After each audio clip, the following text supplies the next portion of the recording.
Hi hello എല്ലാവർക്കും റാണീസ് റെസിപ്പിയിലേക്ക് സ്വാഗതം. ഇന്ന് ഞാനിവിടെ ഉണ്ടാക്കുന്നത് മട്ടൻ കറിയാണ്. അതിന് വേണ്ടി 1/2 കിലോ മട്ടൻ എടുത്തിട്ടുണ്ട്. അതിലേക്ക് 1 ടേബിൾ സ്പൂൺ മുളക് പൊടി ഇട്ട് കൊടുക്കാം, 1 ടേബിൾ സ്പൂൺ മല്ലിപ്പൊടി ഇട്ട് കൊടുക്കാം, 1 ടേബിൾ സ്പൂൺ കുരുമുളക് പൊടി ഇട്ട് കൊടുക്കാം, 1/2 ടീസ്പൂൺ മഞ്ഞൾപ്പൊടി ഇട്ട് കൊടുക്കാം, 1/4 ടീസ്പൂൺ ഗരം മസാല ഇട്ട് കൊടുക്കാം, ആവശ്യത്തിന് ഉപ്പിട്ട് കൊടുക്കാം. നന്നായി ഒന്ന് മിക്സ് ചെയ്യാം.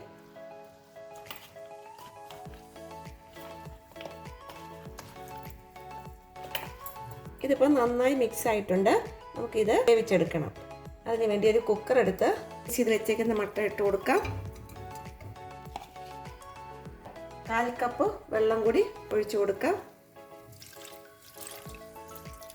ഒന്ന് മിക്സ് ചെയ്യാം.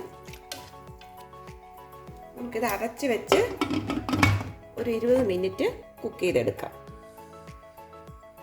നമുക്കിത് കുക്കായോ നോക്കാം.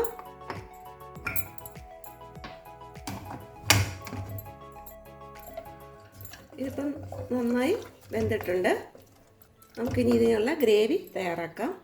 പാൻ വെച്ച് അതിലേക്ക് 3 ടേബിൾ സ്പൂൺ ഓയിൽ ഒഴിച്ചു കൊടുക്കാം. ഓയിൽ ചൂടാകുമ്പോൾ അതിലേക്ക് 1/2 ടീസ്പൂൺ കടുക് ഇട്ട് കൊടുക്കാം. കടുകൊക്കെ പൊട്ടിയിട്ടുണ്ട്. അതിലേക്ക് 2 വറ്റൽമുളക് ഇട്ട് കൊടുക്കാം. ഇതിലേക്ക് 200 ഗ്രാം ചെറിയ ഉള്ളി കട്ട് ചെയ്ത് ഇട്ട് കൊടുക്കാം.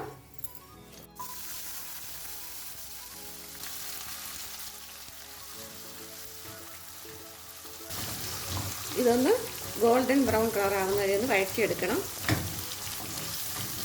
ഇതിപ്പം ഗോൾഡൻ കളർ ആയിട്ടുണ്ട്. ഇതിലേക്ക് 1 table spoon ginger garlic paste ഇട്ട് കൊടുക്കാം. നന്നായി ഒന്ന് വഴറ്റിയെടുക്കാം. ഇതിലേക്ക് 1 ടേബിൾ സ്പൂൺ മല്ലിപ്പൊടി ഇട്ട് കൊടുക്കാം, 1 ടേബിൾ സ്പൂൺ മുളക് പൊടി ഇട്ട് കൊടുക്കാം, 1 ടേബിൾ സ്പൂൺ ക്രഷ്ഡ് പെപ്പർ ഇട്ട് കൊടുക്കാം, ആവശ്യത്തിന് ഉപ്പിട്ട് കൊടുക്കാം. മിക്സ് ചെയ്യാം.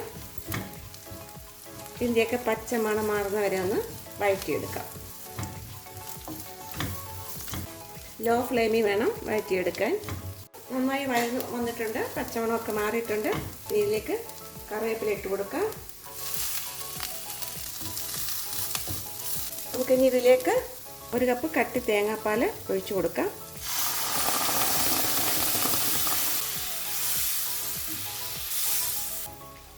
നമുക്കിനി ഇതിലേക്ക് വേവിച്ച് വെച്ചേക്കുന്ന മട്ടൺ ഇട്ട് കൊടുക്കാം.